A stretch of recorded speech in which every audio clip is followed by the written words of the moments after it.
بسم الله الرحمن الرحيم. عم يتساءلون عن النبأ العظيم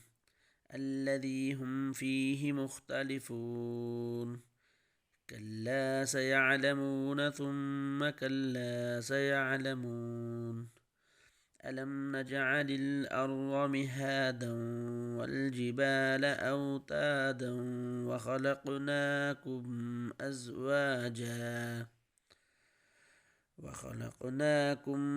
أزواجا وجعلنا نومكم سباتا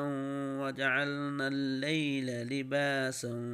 وجعلنا النهار معاشا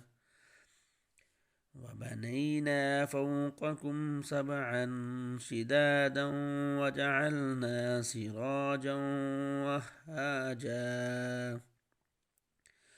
وأنزلنا من المعصرات ماء ثجاجا لنخرج به حبا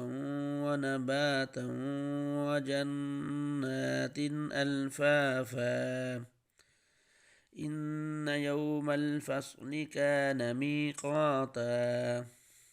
يوم ينفخ في الصور فتأتون أفواجا وفتحت السماء فكانت أبوابا وسجرت الجبال فكانت سرابا إن جهنم كانت مرصادا للطاغين مآبا لابثين فيها أحقابا لا يذوقون فيها بردا ولا شرابا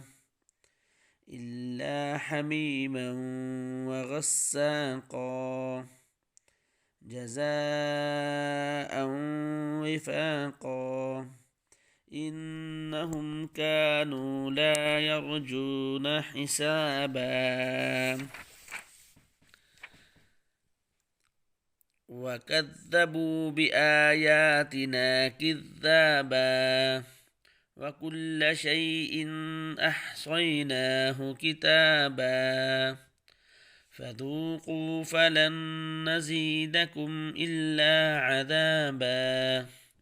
إن للمتقين مفازا حدائق وأعنابا وكواعب أترابا وكأسا دهاقا لا يسمعون فيها لغوا ولا كذابا جزاء من ربك عطاء حسابا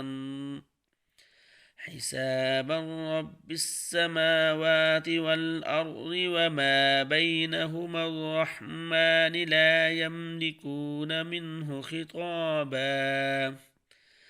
يوم يقوم الروح والملائكة صفا لا يتكلمون إلا من أذن له الرحمن وقال صوابا ذلك اليوم الحق فمن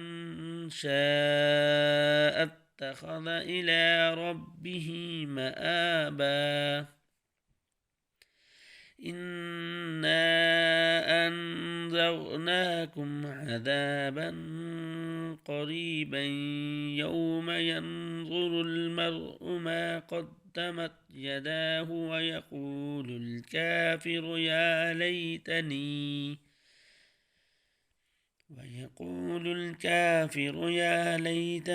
كنت ترابا